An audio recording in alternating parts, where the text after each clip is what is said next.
Friday, beer runners, and welcome to another early morning edition of the iRunOnBeer Friday 5. I was hoping to give you another quick episode this week and wanted to base it off of a workout that my coach had me do actually yesterday. So a fresh idea for a theme for this week's Friday 5 and something that I've actually been interested in doing for a while. I'm going to focus on, I know I've mentioned it throughout a few episodes, how important strength training is to your running routine. So I figured I'd go through just a quick, easy 5-step workout routine that you can add in once or twice a week.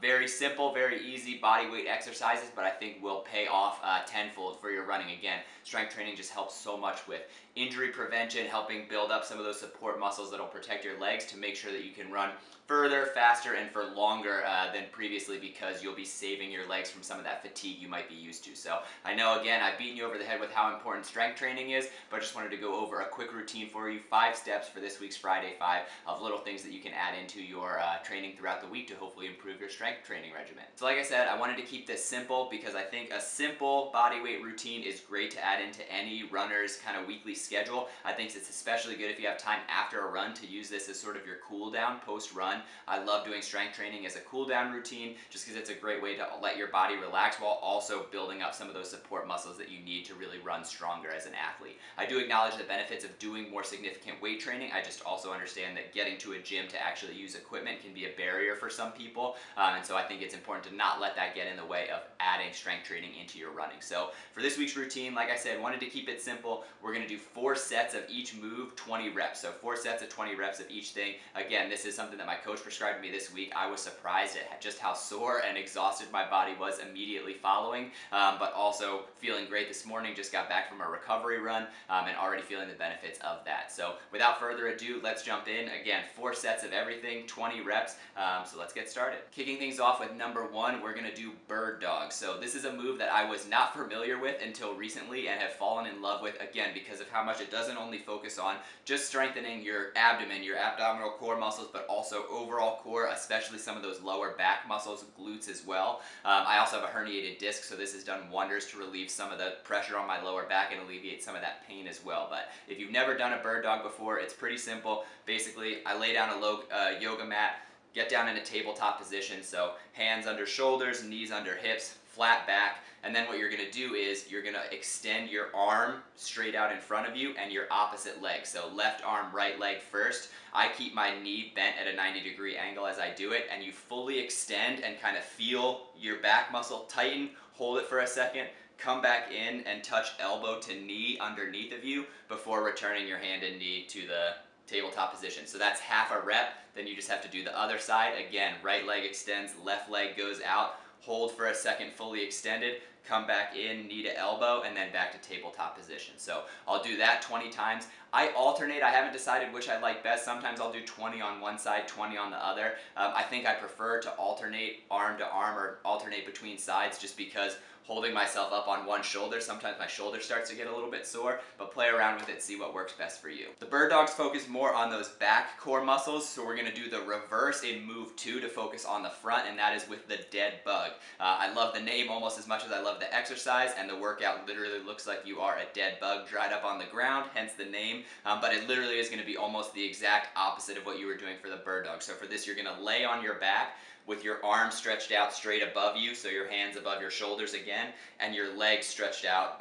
You're going to have your knees directly above your hips, but I keep my knees bent at a 90-degree angle. So your shin parallel to the ground, knees sticking up directly above your hips. So you lay like that, that's the neutral position, and then you're going to do exactly the opposite of the bird dog. So left arm extends behind you, right leg stretches out. You hold your foot in your hand just above the ground for a second, hovering, pull it back to neutral position, and then do the same with the right arm, left leg. Stretch it out fully, hover it just above the mat, pull it back to neutral. Again, when you do that hold just above the mat, you're really going to feel it all down your front in the abdominal core muscles, but then also on your quads, especially in your hip flexors as you hover it above the ground holding for a second. So don't be afraid if it starts to shake a little bit. Also, throughout all of these moves, I should have specified in the beginning, be aware of how you're feeling. I remember a few years ago, my hip flexor strength was incredibly weak and not at all where it needed to be, and I tried to do a really tough, it seemed like a simple body weight routine, but halfway through, the pain in my hip flexors really felt like I was doing something wrong, but I was like, oh, whatever, I just haven't worked out in a while, I should push through it. And I could not hardly stand up straight for a few days just because of how sore and tight my hip flexors was for overworking them. So the nice thing about doing this after a run is at least your muscles will already be warmed up, but just make sure you're not overexerting yourself. Be aware of your body. If something feels like it's hurting too much, it probably is. So again, be aware of how you're feeling throughout these. But hopefully you'll be able to cycle through it and build up over time to be able to do one of these full routines. We've gotten through 2 of the main core exercises, so now we're gonna do some that are gonna focus more on your legs. Again, a lot of these will still focus on the core because of you needing to engage those muscles just to keep yourself stable, but you're definitely gonna feel these next 2 a lot more in your quads and hamstrings and glutes.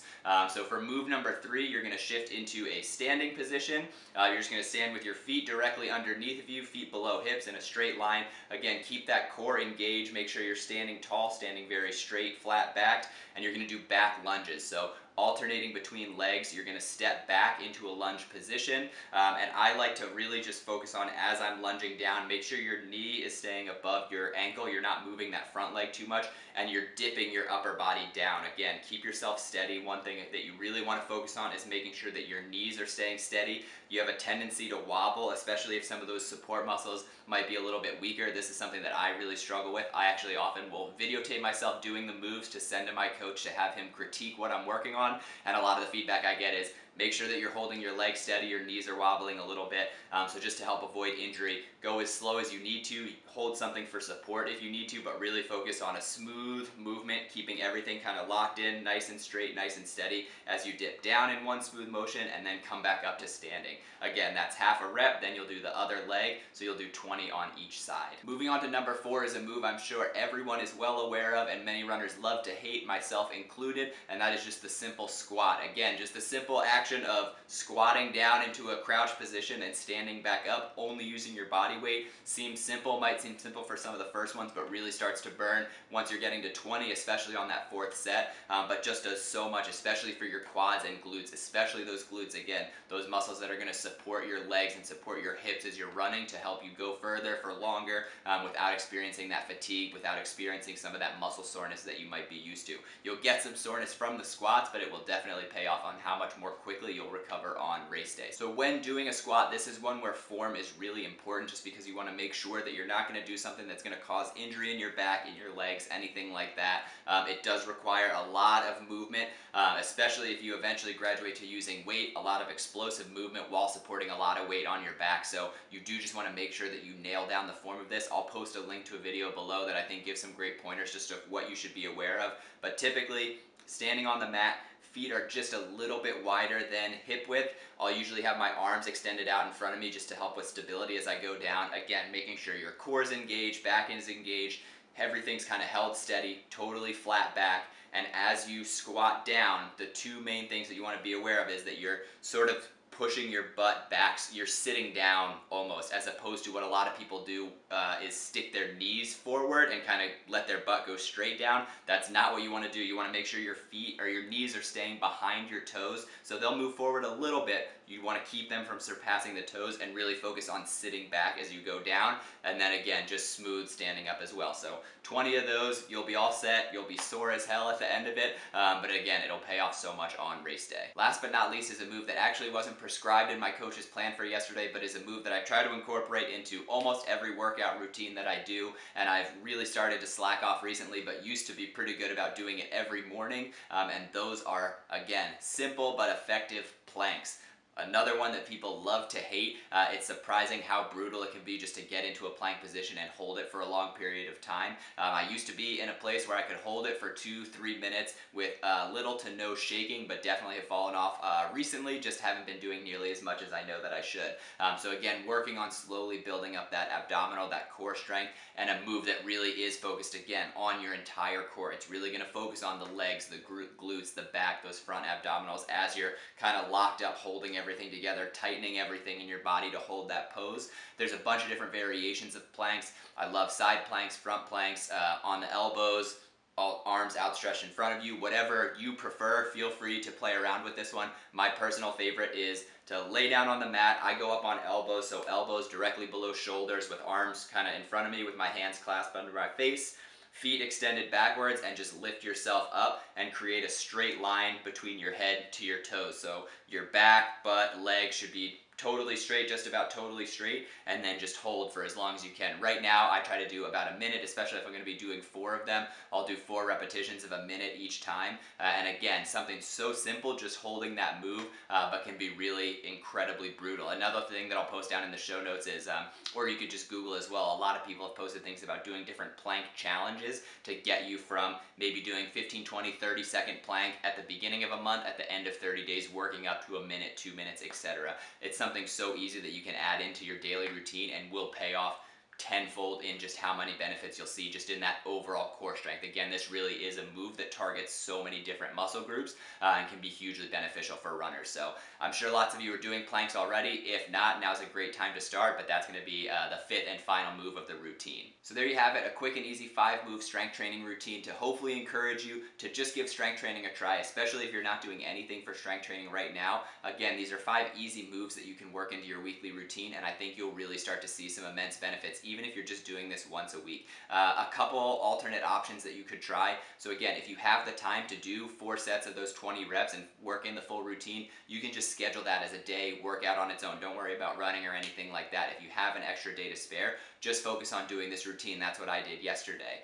Or if you're not sure if you have the time to do really commit to a full 4 sets of every move, maybe just do 1 cycle of these after you finish a run as a cool down routine. 2 sets maybe if you have the time. Again, just starting to build in the strength training and playing around with different things is my top recommendation for this week. If you've been at all afraid to strength train or aren't aware of where to start, this is a great place to start. There are also so many routines online that you can investigate. My one tip would just be to start somewhere, give something a try and see how it goes. So if you have any questions, I'd love to hear them in the comments below. I'll also post some other resources where you can check out. I know strengthrunning.com has some phenomenal strength training routines that again can be routines on their own or just some post-run cool down routines.